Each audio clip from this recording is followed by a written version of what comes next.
Welcome along, everyone, to our second podcast in this autumn series from the Small Supports Programme. I'm delighted to welcome representatives from the Free Our People campaign hosted by Inclusion London. I'll leave it to our guests to all explain more, but I'd like to say a big thank you to Simone Aspis, who's joining us today to talk about the campaign, but all the energy she's put into reaching out to people within that campaign group to make sure that the voice of people with real lived experience is involved in this call. Lastly, I thought it would be quite fun just to say a little word about the title, Institutions Are No Solution. Simone and I met at a Freedom Drive back in 2018, I think it was, and then subsequently in the most recent one, we both walked through the streets of Brussels with the European Network for Independent Living, shouting at the top of our lungs, Institutions Are No Solution, as part of a European-wide campaign against institutionalisation of disabled people. So at that point, we'll kind of move on. So Simone, could you just explain your role at the campaign and a little bit about the campaign? Okay, so my name's Simone. I set up the Free Our People campaign. It was set up back in 2018. As a result of my experience of working with somebody who is autistic, who rang me out of the blue and said, "Oi, I need some help to get out of a psychiatric hospital." Not any old psychiatric hospital, but only just the biggest psychiatric hospital in the country, St Andrew's Hospital. I spent 5 years supporting her to get out of the psychiatric system. That was a time during COVID-19, when Twitter was alive and kicking, and I was tweeting about the work I was doing, and I had a number of autistic people who just contacted me and said, "I need some help with my care plan to move out of hospital." And then during that time, I was increasingly getting frustrated that there was a campaign that was led by parents that just focused on getting their children out of the psychiatric hospitals, as opposed to working with the aim of getting all people out of hospital, whether they had supported families or not. So we wanted a campaign that was going to be there for everybody who was struggling to get out of the psychiatric system and live in their own communities. I am somebody who identifies as being neurodivergent, even though I do not have lived experience of being in hospital. However, I do have 30 years experience of working within the disabled people's movement, People First, around all sorts of campaigns to better our lives and to promote equality and inclusion. So Free Our People Now campaign began with the mission of a campaign that's led by people learning difficulties and autistic people. Nothing about us without us.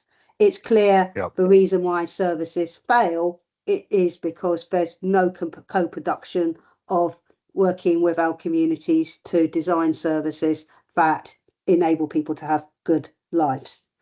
So I work now with Inclusion London. Inclusion London have had a 3-year grant to set up the Free Our People campaign. So one of the things, when we began, we weren't sure what we were going to be doing, other than the ultimate aim was to get people out of hospitals. But then we had a number of organisations like My Life, My Choice, Autism, People First Scotland, People First Wales, whole range of organisations who wanted to come together to have a big campaign where we all work together to have a big voice, to get our voices heard about moving people out of hospitals into the community. There was definitely a lot of anger. That was the starting up of Bring People Home from Hospital. So the organisations and their representatives are here today, which is Lucy, Ava and Pam. Hello, I'm Lucy. I am one of the co-chairs of My Life, My Choice. And I have lived experience of being detained in long-stay psychiatric hospitals as a teenager. And I'm part of this campaign, I guess, partly to get a bit of justice for my younger self, but also for the thousands of autistic people and people with learning disabilities who are still wrongly locked up in these places, many for years and years on end. I mean, we're talking decades with some of them. And I guess part of my involvement is, to get justice for those people and to get them the right support as well. I'm Ava. I'm a independent autistic trainer and speaker, and I've got lived experience of being detained in hospital as a result of a social care failure, which I'm now today here to share those experiences. Recently started volunteering for Inclusion London, so hopefully I'm able to be part of trying to campaign for inclusion, equality and human rights for neurodivergent people. Hi, I'm Pam. I'm also a person with lived experience. I mean, I've been locked in 2 secure hospitals and it's not the right place for people. So I think this campaign is really important to get them out and live independently as they can, like we can. We're going to talk quite a bit about the campaign. I'm interested, Lucy, why for you this campaign is so important. You talked about a couple of things before we were online or before we started recording, and I'm just wondering if you wanted to share some of those thoughts. Yeah, I think ultimately the system that we've got now and the system that we've had for the last however many years is really, really failing people. It doesn't take into account that underneath, the diagnosis, the NHS number, that there is actually a real person with a real life, real interests, who is firsthand going through all of this. And I think that's one of the most important things for me, is that the system we've got currently is very far from person-centered. And I think for me, that's one of the most important things that we need to look at when we're looking at what good care and good support is. And essentially locking people in institutions for years on end, that's not okay. We shouldn't be doing this in this day and age. And yeah, that's what's so important for me. Thanks, Lucy. I'm wondering if Ava, maybe you have something to add to what Lucy was talking about? Yeah, well, I feel like the campaign obviously is really important, and because, again, I can't really disagree what Lucy was saying. The system doesn't really, that we've got, allow people to, put people first above like sort of different policies and practices and stuff. And 9 times out of 10, half the professionals that are making like best interest decisions, what they think is best, usually they have never even met the person, never had a conversation with the person, and don't even meet them prior to having a meeting. So how can you say that you know what's best?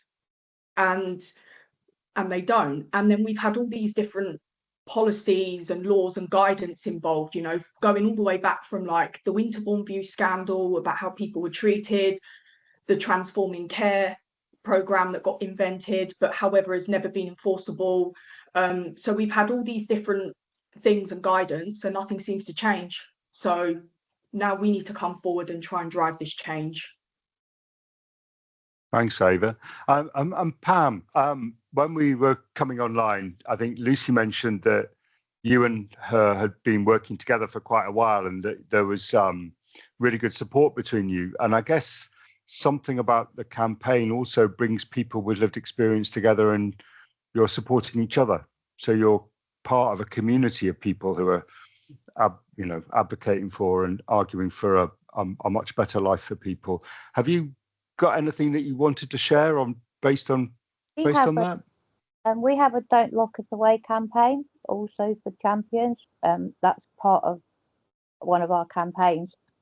That's been going on for years, since Winterbourne View, and still nothing has changed on that. So we'd really like the people to come out of hospital and live in the best support they can in the community where we've lived. I've lived in the community for many years now.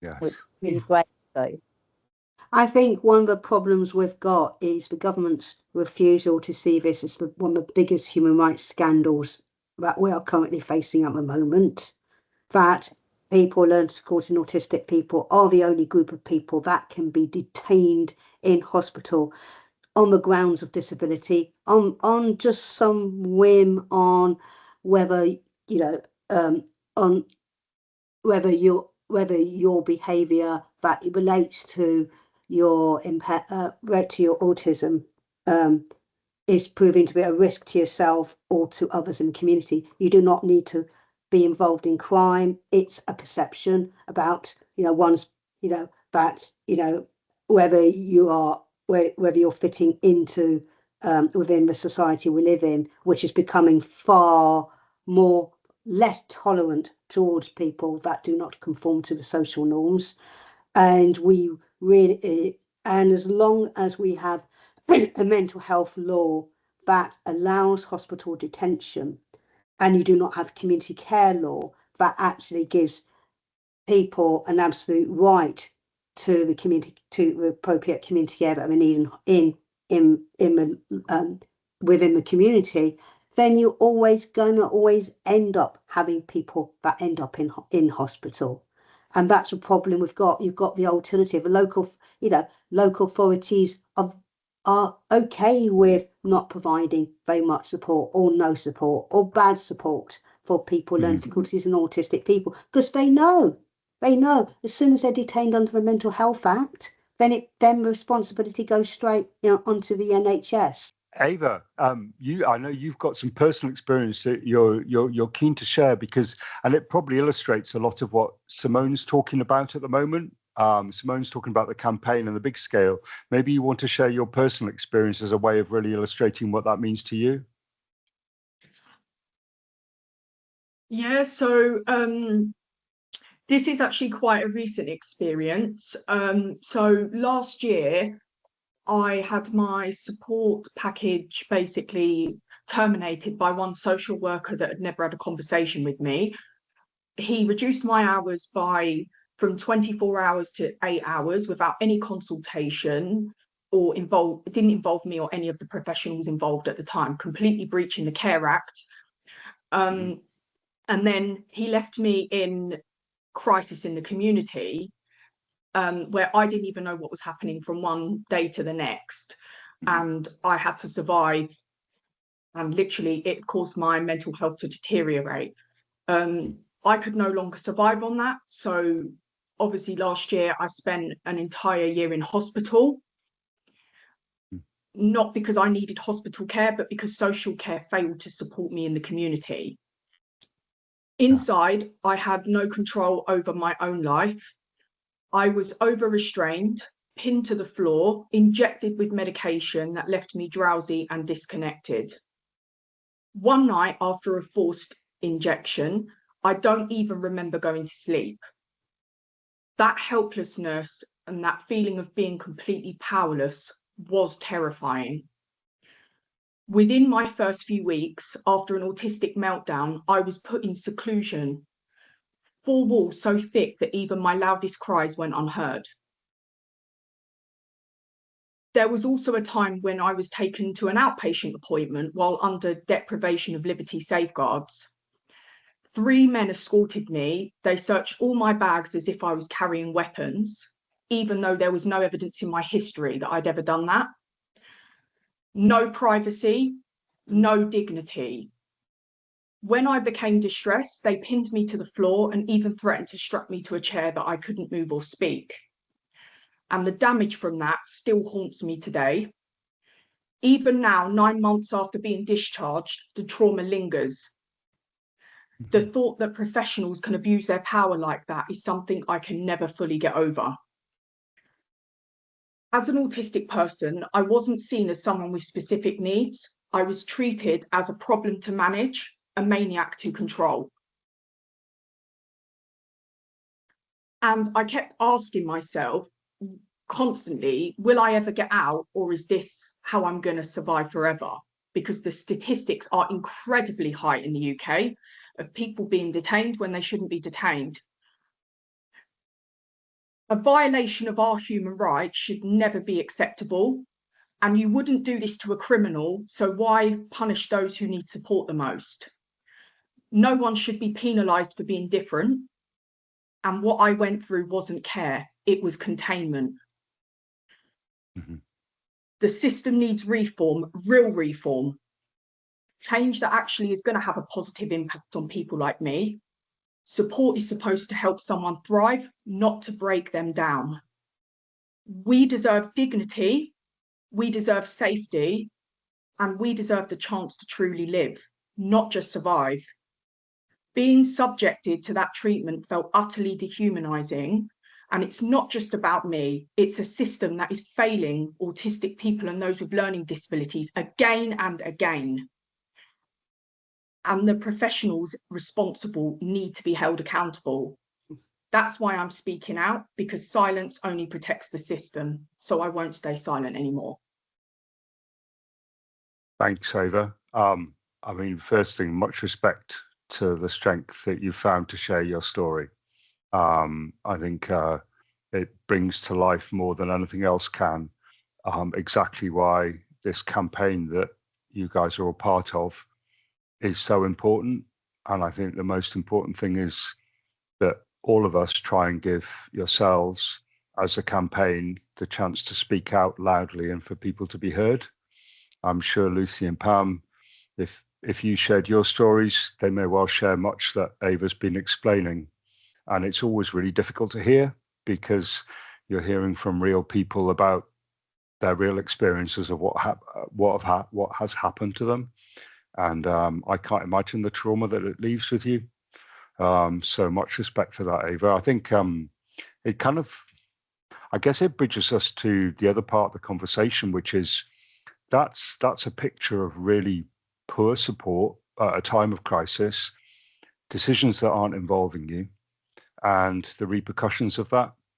I wonder, Lucy or Pam, maybe, if you'd like to kind of talk a bit about good support and what does good support mean to you? Yeah, I'm happy to start on this one. I think the biggest thing for me is good support doesn't just include services, and that is what services often forget actually, is that they are just one tiny piece of a very large puzzle when it comes to support for people. I mean, ultimately, the most support that I have had is friends, family, where I live. I live on my own in my own flat, and that for me is incredibly supportive to my well-being. Pets as well. I have a pet frog who has made the world of difference to my life. And when we talk about support, I think we also need to remember things like connections. So connection with other disabled people, again, for me, being part of campaign groups, sort of going to social and support groups, just getting out and about in the community and doing the things I love is a big part of what supports my well-being, aside from everything that you may see within services where actually support is often very restricted, limited. It's not person-centered. So yeah, that's my views on it. Mm-hmm. Pam, if you were thinking about what good support means for you? Good support means to me having my family around me, so I've got that support around me. I mean, I've been married 27 years, so I have my husband and my stepkids around me, and also friends also, because if I didn't have the friends, there is no support out there for us. I mean, I had support before I got married, and now that stopped because I got married. Completely stopped. No support whatsoever. The only support I get is my friends and family. Yeah, I think it's really noticeable. Both of you are talking about the importance of connection and friendship and being part of something, and not very much of that is about paid support. Actually, that's about what's really important to you. So if people are listening, it's about listening to what's important to you. I'm wondering, Ava, if you wanted to add in maybe about good support after explaining what bad support looks like.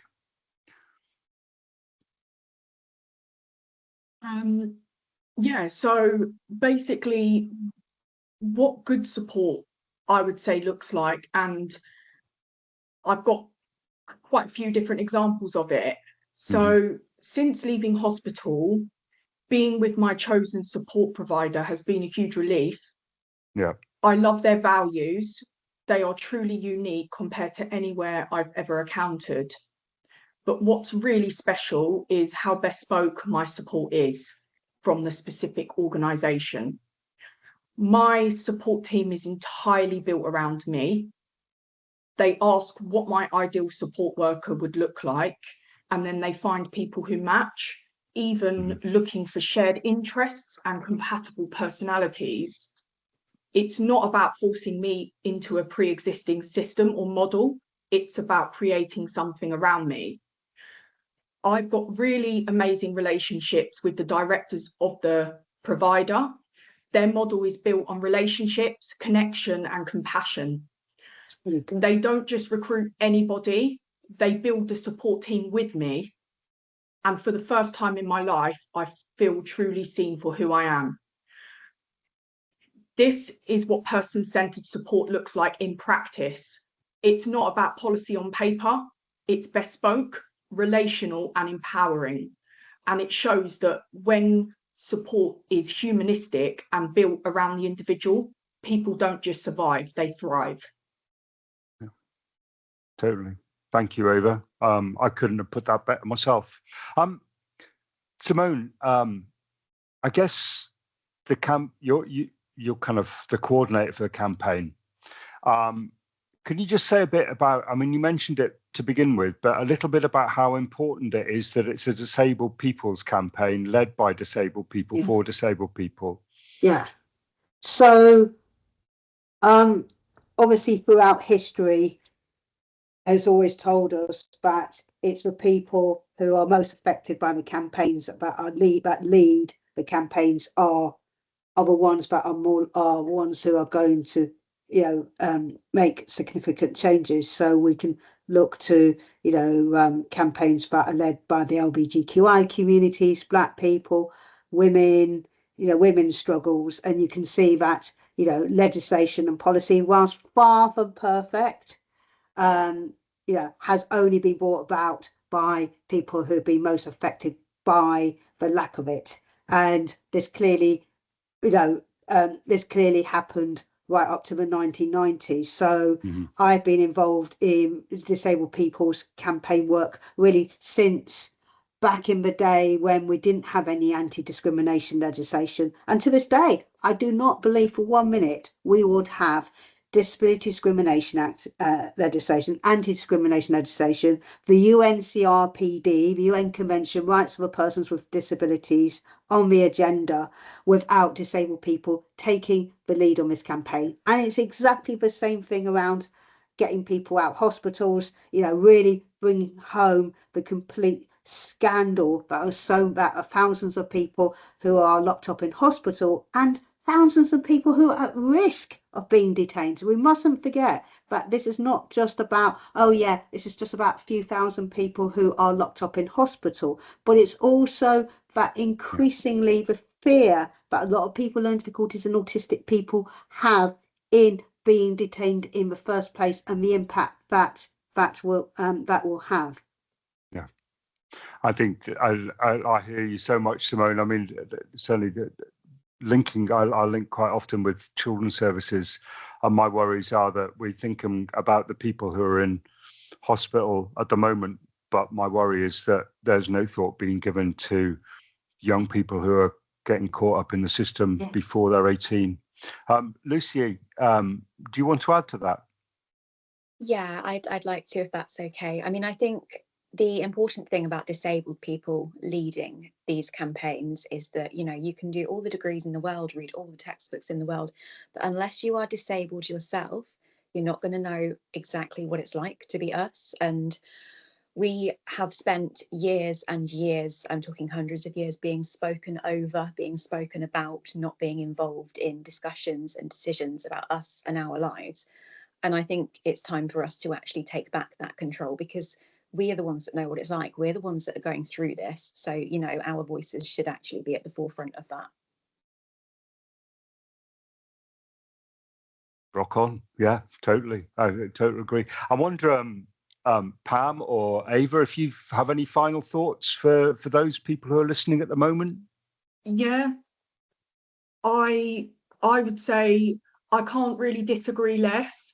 there is too much people that are like kind of don't have the personal experience. However, they talk too much about us and don't involve us in anything, because there's too much focus on more like the deficits, or something's wrong with us, or that we need to be fixed, or we need to be cured.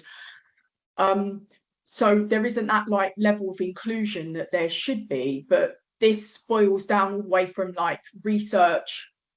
People have just known one way, which is just to talk about us and not with us.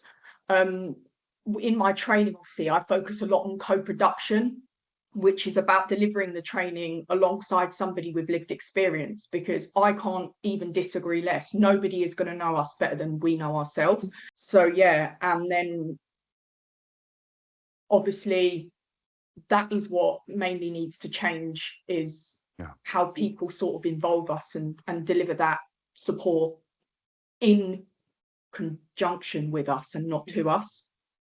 I mean, it's interesting though. I mean, if you look at the biggest movements we've had around progress, around disabled people's rights and inclusion, a lot of the solutions have come about from the campaigns that disabled people have led on. So, for example, anti-discrimination legislation, the direct payments support system, where disabled people can organise their own support with their own, where they have a personal budget, where they can buy where they can recruit their own support workers to work with them in a way that is in a personalised manner.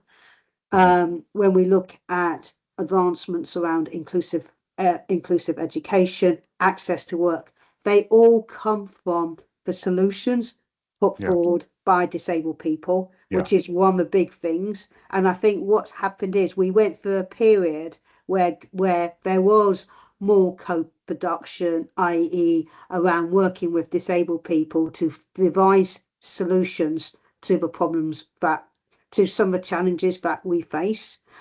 And increasingly over the last number of years, that's become far more difficult.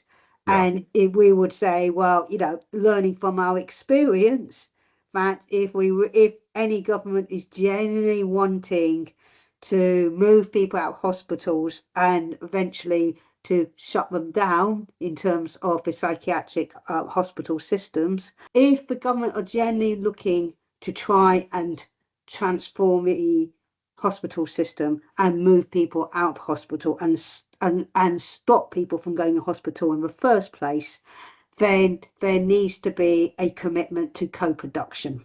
Yeah, totally. At all levels, nationally, at ICB level, and I think one of the big asks that we have at this very last stage on the mental health bill is the mental health bill at the moment only places a limited duty for ICBs, integrated care boards, to take into consideration the needs of the voice of the voice of people, learning and autistic people who are detained in hospital whilst having a care and treatment review, or at a risk register. There's nothing at any other level for any co-production. There is nothing in the legislation that basically places a statute duty on ICBs and government to co-produce, and that's really, that is a real big failure. Last couple of words, Pam, and then I'll come to you, Ava. So what would you like to add, Pam? I'd just like to say, involve the people that are at the most, like people with autism, or just involve us as we go along with this process. Not have the government in that involved, just listen to what they have to say rather than rejecting them, sort of thing. Lots of other people seem to get listened to, but I'm sure people with real experience and disabled people don't get listened to, do they, in the same way? Ava?